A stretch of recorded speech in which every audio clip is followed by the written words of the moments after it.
Live from the News Building in London, this is The News Desk with Kate McCann. Good evening, I'm Kate McCann, and after all the excitement from last night's leaders' debate, thank goodness I'm now sitting down. Coming up on The News Desk tonight. U-turn if you want to. Is Rishi Sunak's decision to scrap VAT on energy bills a sign of desperation or a welcome move by a politician willing to change his mind?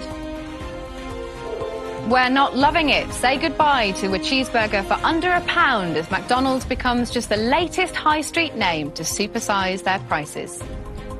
Trouble on the trains. Another rail strike is announced for next month as more than 40,000 RMT workers across 14 train operators walked out today, causing commuter chaos. The most hated man on the internet. We speak to the woman behind a new Netflix series that documents her quest to take down a revenge porn kingpin. And head over back heels, the goal that made jaws drop across the nation. Now the Lionesses can sit back and see if it'll be France or Germany in Sunday's Wembley final. Thank you for joining us. So, to our top story tonight. Well, there was plenty of speculation in the run-up to last night's Sun Showdown debate about whether anyone would be the victim of a knockout blow. What no one predicted was it might well be the presenter. We'll come back to that in a moment. But first, let's have a look at the politics that came out of last night. Welcome to the Sun Showdown, fight for number 10. Let's make this a clean, fair fight. So, John Hughes, you're in Birmingham. John, what's your question for the candidates? Why is the NHS broken? The Conservatives have had the chance already, and it's still not enough for the NHS. You were the Chancellor, you know the numbers. We're spending more than ever before, and yet ambulances are queuing up outside NHS hospitals. Level with us. If the answer's not money, then what is it?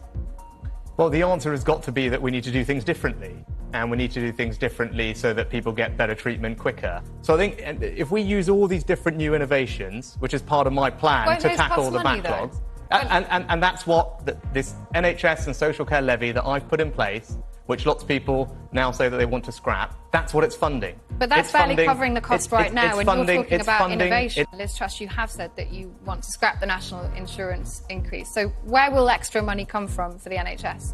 So I am committed to the extra money that was announced for the NHS. Whatever Rishi says now, we did not need to raise national insurance in order to pay.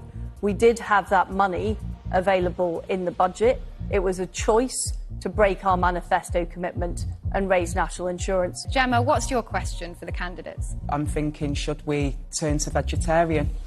And because we all love meat, but I'm not able to afford it as much as what I used to do.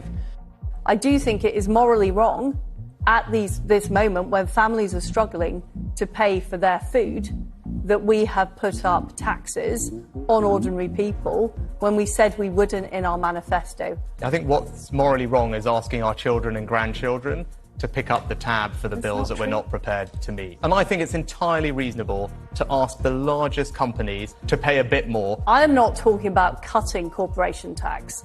I'm talking about not raising corporation tax. And companies have a choice about whether they invest in the UK or whether they invest elsewhere.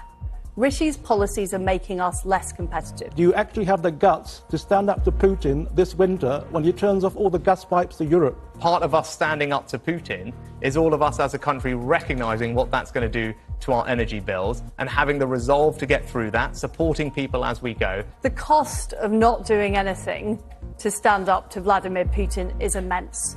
If he succeeds in Ukraine, he's not going to stop there.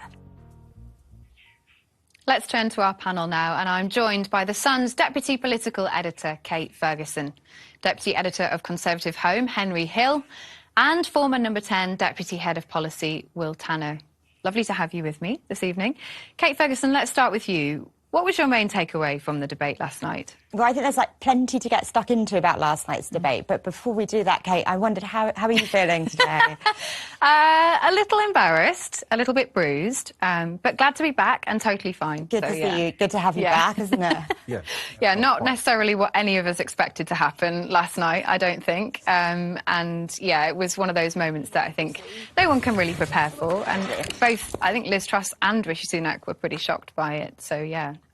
It's the joy of live television. Exactly. Well, the joy and the peril of live television. Absolutely. You don't get that in the prepackaged stuff. Yeah, but good of both of them to agree to a rematch at some point. So hopefully we'll be able to tie down a date. Game for on. that. Yeah, exactly. Game on. So yeah, it was really fascinating. But you're right, there was a lot of politics in that debate, even though it was cut short. What was the main thing that stood out for you?